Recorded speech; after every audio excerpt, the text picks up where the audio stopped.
So we've got an England squad out from Steve Borthwick. A little bit of an interesting squad because it's got no players that are Lions selected, of course, because they're not going to be going on the summer tour. We've got no players from Bath and Northampton because they're involved in the European finals as such, Champions Cup, etc. So the squad that goes to Argentina is going to be different to this squad, but a lot of them will go.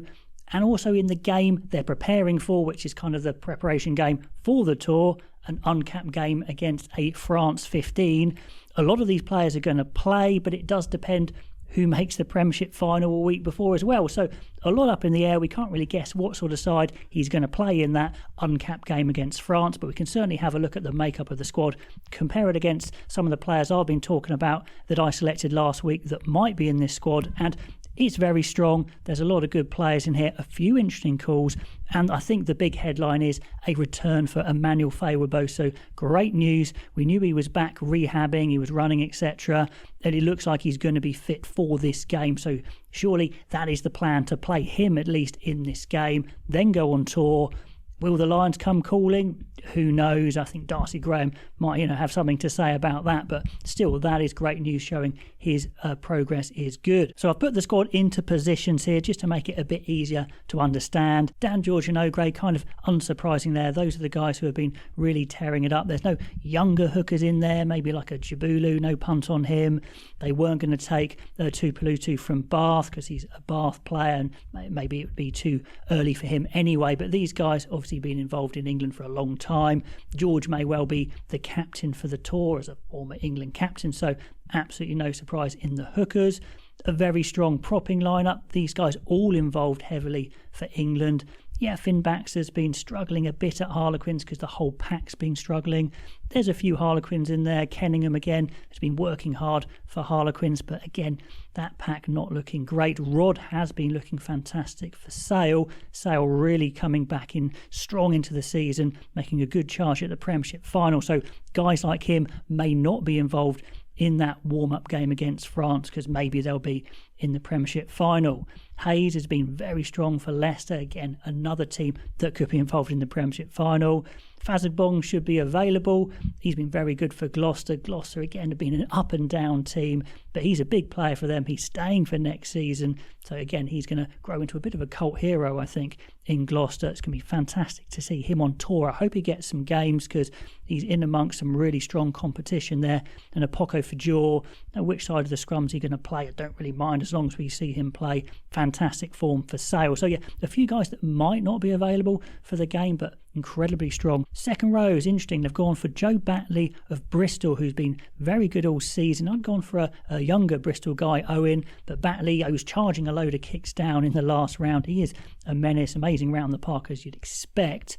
Arthur Clark's a bit more of a classic second row, still very young. You can see him being that classic big English lighthouse second row, very steady. And Ezekwe, is he in there to make up the numbers a little bit, dare I say? He's been good, he's been solid for Saracens, but you wouldn't say his form has been demanding an England spot. But you've got Capstick there as well, who can play second row, mainly plays back row for Exeter. Has been pretty good. I wouldn't say he's, again, demanded a spot by his performances, but that's maybe one of those guys they're looking to the future to develop. Ben Curry's in there, another potential leader on this tour. Surely will be a starting 7 on this tour. His form's been so good. He's been very close to the Lions, surely. Then we have Dom Brandt, who's been pretty good for Harlequins. He's doing Dom Brandt-y things, which is hitting amazing lines. He's trying to pull Harlequins through, so his performances have been good. Again, is he that massive big ball carrier? No, that's not his thing. A dark horse that I did mention in my Premiership review was Ilioni, and he's in, so that's a little bit of a surprise there. Maybe he's a guy who won't go on tour, but they want to have a look at him. Kenningham we mentioned, and Tom Willis, one of the form players in the Premiership. Just a bulldozer of a player, amazing attitude. I think he'll be another big leader on this tour. He might step out of the shadows of some of those other back rows that are going with the Lions potentially. So those are the 2 8s there, Tom Willis and Dom Brandt, and plenty of options at 6 and 7. Say Capstick, Kenningham, the 6s, Ilioni, Curry, the 7s roughly, but plenty of options there. Quirk, Van Portfleet and Randall, yet no real surprise. Good to see Quirk in that squad. He has been the nearly man for England. When is he going to explode onto the scene? No, he was really getting there. Then he got a bad injury. He's probably lost a little bit of weight to try and not get injured potentially. That's what he said. He was almost too powerful. So we'll see how he goes. Van Portfleet's been pretty good. Randall is Randall, as in he makes amazing breaks. How well does he fit in to the international scene is always the question. But we will see. That's going to be a real bun fight to see who plays amongst them, who is the pecking order. Now, fly half is an area that we're a bit light with the two Smiths away. Ford is the main man. I think Borthwick will really hope he does not get called up for the Lions at some point, because he's going to be a huge leader in the game plan. He's playing fantastically well, and I'm sure he'll play in that warm-up game if Sale aren't in the Premiership final. And Charlie Axton has been the understudy in England A. He's all right. I don't know how good he is. Is he reliable enough? Let me know. Is his goal kicking good enough? Not sure. I wondered if they'd take a punt on someone like a Jamie Benson, but they haven't, so that's kind of 2 10s in there instead. The centres, that was a real fight. We'll go through some others who could have been in there. Seb Atkinson has been consistently very good for Gloucester, so probably head of the pile, but I was thinking maybe Waghorn might be in there. Maybe we'd have Woodward of Leicester, but Massey White is the guy who's made it. Power man, they're looking for a power man maybe, and he's the guy there over Waghorn, so big call there.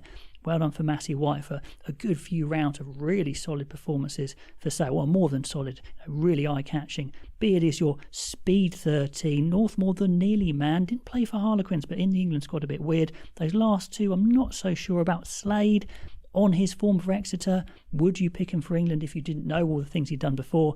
No, but do you need to get him in there for the experience, because these other guys really don't have any? Maybe that's a bit of it. Then the back three, we've got 2 fullbacks as I see, Carpenter and Stewart.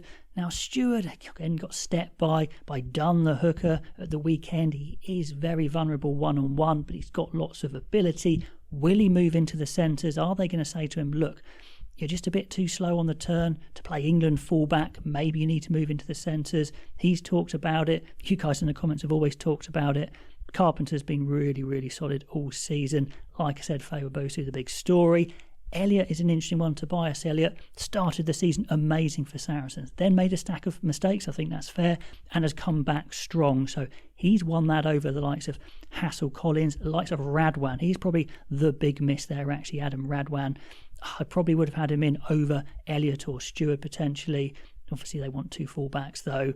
Murley has come back strong for Harlequin, scored a stack of tries, absolutely skinned Hodge with a handoff and burning, so he's back to full pace. So well done him. Didn't quite work out his first time in with England. Can he take it again? And Roebuck is big, he's strong, he's really playing consistently well. And Stewart, and of the guys who might be in, I really think it's those centres and back three that is the question marks. Waghorn, I think, probably deserved a shout there. Woodward's got to be close.